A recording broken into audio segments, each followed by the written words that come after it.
We all know about Ozzy Trapillo and Kai Robichaux and, of course, Thomas Castellanos. But who are the big risers in terms of jumping up the depth chart this spring? I'm going to give you 5 names on today's show. You are Locked On Boston College, your daily podcast on the Boston College Eagles, part of the Locked On Podcast Network, your team every day.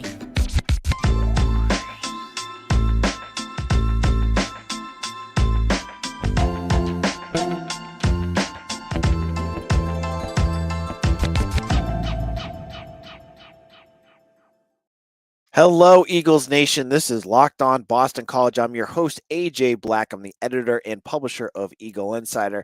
We've got a good chunk of college football talk today as we're going to get into the top 5 names of players that have risen to the top during spring practice. I'm going to give you those names, why they're on there for the first 2 segments. Then we're going to end it off with some recruiting talk. I'm going to give you a local recruit that's going to put Bill O'Brien's fence around New England, his philosophy to the test. We'll get into all of those on today's show. So, spring practice, we're now into practice number 10. There's only 6 more practices left, and the last, of course, being the Jay McGillis spring game on April 13th at noon. Hopefully, you guys can make that. Bill O'Brien is hoping that a lot of fans are going to pack that stadium. Now, we've looked at all the big names. And I've added Jerron Bradley. I've talked about Jerron Bradley already more than I talked about most wide receivers every spring because he deserves it. But let's talk about some names that aren't Thomas Castellanos, that aren't Ozzy Trapillo or Donovan Azaraku, the names that you know about. Who are 5 names of players that have really risen this spring? Been to a bunch of practices. Who are the names that I've noticed coming up? And, I'm not going to get into the 3rd and 4th team. Unfortunately, those are players that I think right now, if they continue to play, near the bottom of the depth chart, they're not going to be big factors. And yeah, they may have made a big play here or there. Luke McLaughlin's a big name I've heard. I know Kevin Stone loves to talk about him. And he's playing against 3rd team, 4th team defenses. I'm looking in the first couple teams, the first and the ones and the twos. Who are some names that have jumped up? The first name I want to get into is a defensive back I don't think many of you even know much about, and that's Bug Jones. Bug Jones is now he has not played all that much for BC, and this spring has become one of the starting safeties. You see him out there with the ones almost exclusively. He's a redshirt junior. He has appeared in 5 games in 2023 on special teams. I don't think he played at all last year. I think he might have been hurt. And then redshirted his freshman year. So he hasn't done much of anything. This is a kid from Virginia, Richmond, Virginia. 5'11", 200 pounds. So he's a bigger safety. Love the way this kid has played so far. I think he's had a few interceptions in scrimmages. And one of the biggest question marks folks have had this spring has been the safety position. Last year, you had John Pupil, who's graduated and is hoping to find work in the NFL. Good luck. You have, with no offense, it's probably going to be a bit of an uphill climb, but good luck to him. You're going to have Cole Batson, who honestly, the scrimmages I've seen, he's not stood out much. I'm not sure if he's played all that much, but it's been Bug Jones and Jalen Cheek who have both been playing safety. And Jones is the one that I was surprised because Cheek, I just assumed they're going to try to bet their best to find a way to get him on the field. He's a guy that's played a bunch. Jones hasn't played much of anything. And I honestly, going into the spring, was going, is Bug Jones going to be one of those guys that transfers because maybe there's no role, maybe he's just not clicking, but clearly he is. He looks good out there. He looks like he's ready to be the starting safety. So I'm wondering if he's going to be a guy that is pushing his way up the 2 deep. Now, there's going to be other names to look for, at least one that we're still waiting on, and that's Cameron Martinez, the transfer from Ohio State. I have not gotten a straight answer of what's going on with that. Last I had checked, he was still at Ohio State. This is a guy that is transferring to BC. Um, he was transferring to BC, but it sounds like there was like academic pieces that he just had to finish up, like just finish his degree or whatever. And he was going to get here, but it's all gone quiet. I haven't heard anything. So if he does come, he's going to come during the summer. But Buck Jones right now, he's got a bit of a leg up on him. He's a guy that's practicing, and he's done some nice stuff, and I'm sure he's caught the attention of his coaching staff. I mean, they've brought him out to the media. After what we saw last year, the defense and some of the struggles that they had, especially the safety position, I thought that there were times where the safeties had some big issues. Buck Jones could be a real find for BC. The second name is a name I'm going to call it a riser because I think he's gone from lower on the depth chart to major weapon for this year. That's Jaden Skeet, Jay Skeet. Kid from Catholic Memorial High School in Massachusetts. He's going to be a sophomore this year. He played sporadically last year and really came along at the end of the year. And this year at practice, he has become, it's all, there's like a trio of wide receivers, and it's been consistent the entire spring. And that's been Lewis Bond, Jerron Bradley, Jaden Skeet. Those have been the three that have been with Castellanos this whole spring practice. He played 2 games, so he's a sophomore. I don't know why he's listed as a red. I thought he was going to be a redshirt freshman. He had 4 receptions for 68 yards. He looks like a kid. And I shouldn't call him a kid. He looks like a player that's been there for a while. You would not know that he's only been on the team for a year. He looks confident. He looks fast. He looks real fast. He's 6'1". He's got decent size. But when he gets the ball in his hands, he's explosive. And he's got the trust of Thomas Castellanos. So I expect C to be a starter next year. And I think a lot of folks thought that going into the end of last year. But when you bring in Jaden McGowan, when you bring in, even when you bring in Jerron Bradley, you're like, I wonder if he's going to get pushed down a little bit. But I don't expect that at all. I think Jaden Skeet has to get on the field. I think he's got to be getting some touches this year. And I expect him to be an everyday starter day one for BC. So that makes me wonder too, like, how's the rest of that wide receiver depth room going to go, the depth chart going to go? Because Dino Tomlin is clearly with the 2s right now. Jaden McGowan, they've used him let me be a little bit more fair to Tomlin. I've seen him with the 1s too a little bit, but he's mostly with the 2s. Same thing with McGowan. Skeet's earned it. He's made a ton of big catches this spring. And he looks like a very good college wide receiver. And it would behoove Bill O'Brien to get him out there as much as humanly possible, because I've loved what I've seen out of him. Now, in our second segment, I got 3 more names for you. And I believe it's 2 more defense and 1 more offense. You're going to want to hear my thoughts on all of that in just a moment.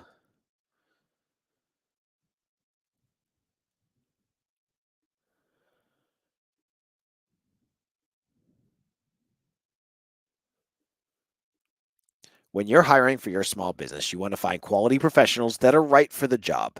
That's why you have to check out LinkedIn Jobs. LinkedIn Jobs has the tools to help find the right professionals for your team faster and for free. LinkedIn isn't just another job board. LinkedIn has a vast network of more than 1 billion professionals, which makes it the best place to hire. It gives you access to professionals you can't find anywhere else. LinkedIn does all of that while making the process easy and intuitive.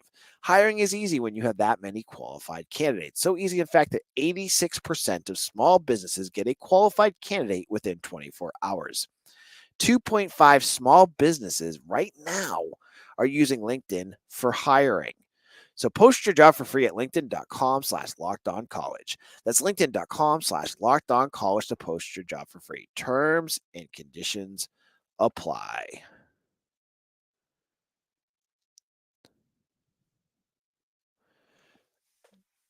This is Locked On Boston College, AJ Black.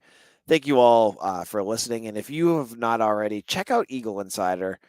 Just go to 247, look up Boston College, or just Google Eagle Insider. Got a lot of stuff up. And if I could recommend one thing right now, go check out BC Hockey Blogger's article on Frozen Four. Sorry, the game against Quinnipiac. It's quite the read, and I made it free for you guys, so you can check that out. I think you'll really enjoy it. Go over to Eagle Insider, just click on it, and if you're over there, sign up for our newsletter. We have a newsletter. You can get all of our news and info, and you'll get yourself more educated about Boston College sports, which I think is one of our goals on that site. So check that out. Now we have 3 more risers that I want to talk about. And I want to preface before we get into this that one of the challenges I'm gonna fess up to this right now is I have had a hard time picking folks on the defensive line and offensive line. Offensive line is hard to see who is doing what because of the angle that they have us standing at. So like I can't see if an offensive lineman is struggling or an offensive lineman is doing really well. Defensively, you've had some defensive linemen, but most of them are guys you know already. Azaraku, Neto Ekpala, like those are not guys that need to have their stock rise. They've already, kind of established who they are. So the third name that I want to get into is Davion Crouch. Now, the linebacker position, just like the safeties last year, was a position that was maligned. Vinny DePalma was probably their most consistent linebacker, but this was a group that lost Jalen Blackwell, that lost Bryce Steele, and they had Cam Arnold out there with Vinny for most of it, and then a rotating cast of characters that played alongside. Crouch was one of them. Sione Hollow was another. Blackwell, when he was healthy, was in there. But now that they're healthy, and now that he has one more year under him, Davion Crouch has been my sleeper pick for one of the most exciting players I've seen on defense. And for a team that needs a good linebacker, that's a good thing to hear, I think. He's made a couple big plays. I love the size and aggressiveness of him. I know when Jeff Hafley was here that Crouch was a guy that he really liked. And it feels like this is his year. We don't know what's going on with Bryce Steele. Last time I checked, he was back. He was in no contact drills, but he was at practice. So I can't say that we're going to count on what we get out of him is all gravy at this point. We don't know what happened to him. They have never released what his medical issue was. Honestly, it's not my business, right? If it's private, keep it private. But the other name, Blackwell, I'm not sure he'll be back until maybe the beginning of next year, right? Like he had a knee injury. Sometimes that's 12 months. So he could be a guy that we'll have to wait for too. So you're looking at your linebackers. If you're going 3 linebackers for many of these, when you're going base set, you're going to have Cam Arnold as your Mike, which I think Davion said in one of his interviews with the media last week. You're going to have, and then weak and strong, you're going to have Crouch, and then it's either going to be Hala or Steele. Mitch Wolf thinks that Hala will probably go back to safety, but that's going to be a battle you're going to have to watch. But I think right now, the way that Crouch has played, he's earned himself a starting role. And I'm not sure, how things will change over the next couple of months. But right now, if you were to tell me who's going to be my starting linebackers, I'd pick Davion Crouch. So that is another name that I would put on our fast rising BC players. Now let's go offense again. Let's get this offense talk going. And the next name I want to talk about is Alex Broom. Now, Alex Broom coming into this year, I think was an afterthought. Like everyone was talking about Kai Robichaux after he had a big year last year, and obviously he deserved it. He was a battle, he was a wagon that just, a battering ram for an entire season. And then you brought in 2 new names. So you brought in Trayshawn Ward and Jordan McDonald. So you're starting to think to yourself, okay, where does Alex Broom fall into this? Is he going to get pushed out?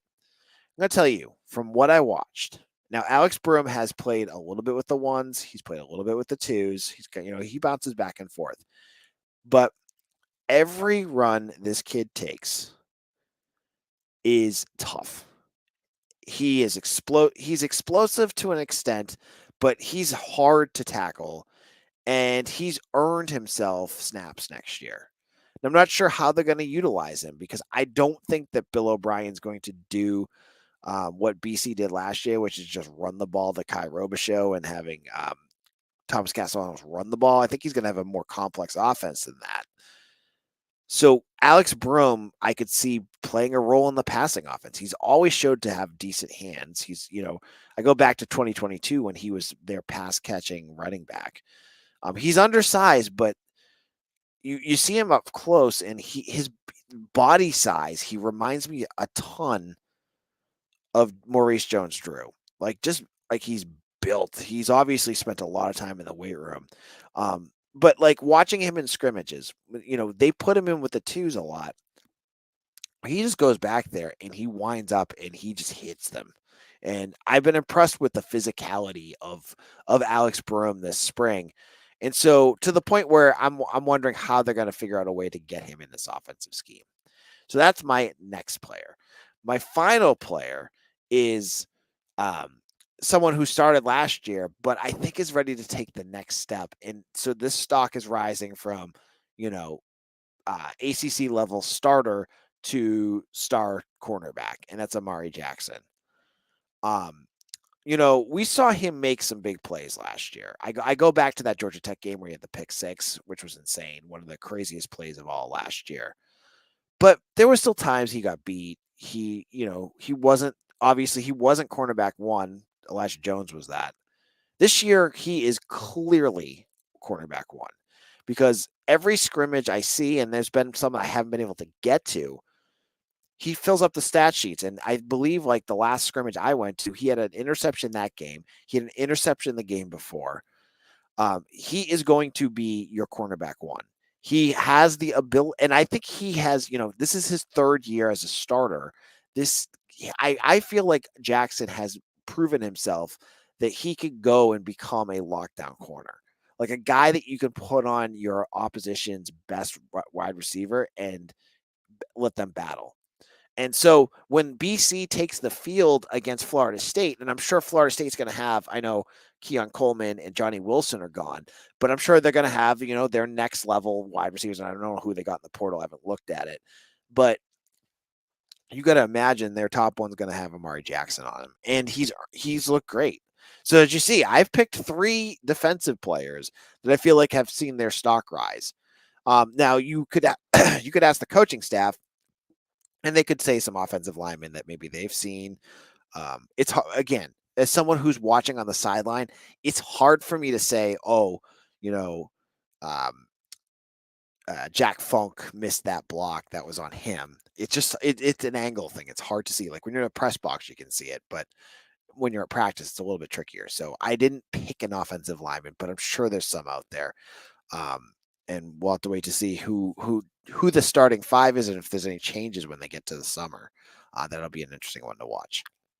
Now, in our final segment, I have been giving you a recruit of the day over the last couple of weeks. Basically, some guys that you're going to want to watch for. The next one is a local recruit that is one of the highest rated in the state and is going to push Bill O'Brien to see how well he can really keep in-state recruits in-state. We'll get into that in just a moment.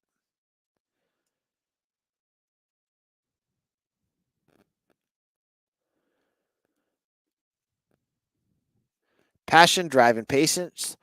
The formula for winning championships is also what keeps your ride or die alive. eBay Motors has everything you need to maintain your vehicle and level it up to peak performance. Superchargers, roof racks, exhaust kits, LED headlights, and more. Whether you're into speed, power, or style, eBay Motors has got you covered. With over 122 million parts for your number one ride or die, you'll always find exactly what you're looking for. And with eBay Guaranteed Fit, your part is guaranteed to fit your ride every time or your money back. Because with eBay Motors, you're burning rubber, not cash. With all the parts you need and the prices you want, it's easy to make your car the MVP and bring home huge wins. Keep your ride or die alive at ebaymotors.com. Eligible items only. Exclusions apply. eBay Guaranteed Fit only available to U.S. customers.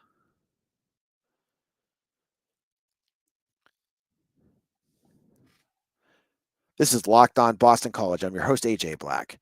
If you're following along on Eagle Insider, I've been all over recruiting things, and I got I've got 2 new items coming up on Tuesday morning that you're gonna wanna check out. I have the full visitors list for Tuesday, which has some interesting names. You're gonna wanna check that out.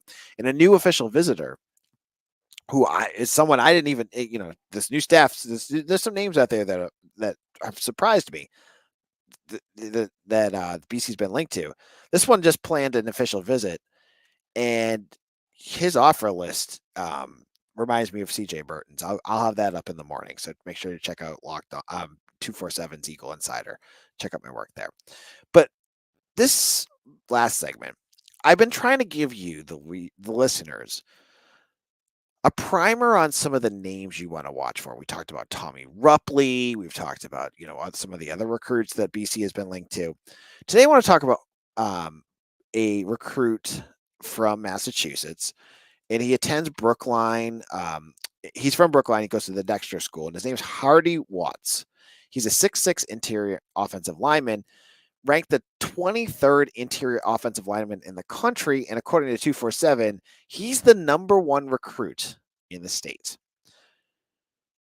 He is 4-star on their composite, 3-star on their regular ratings.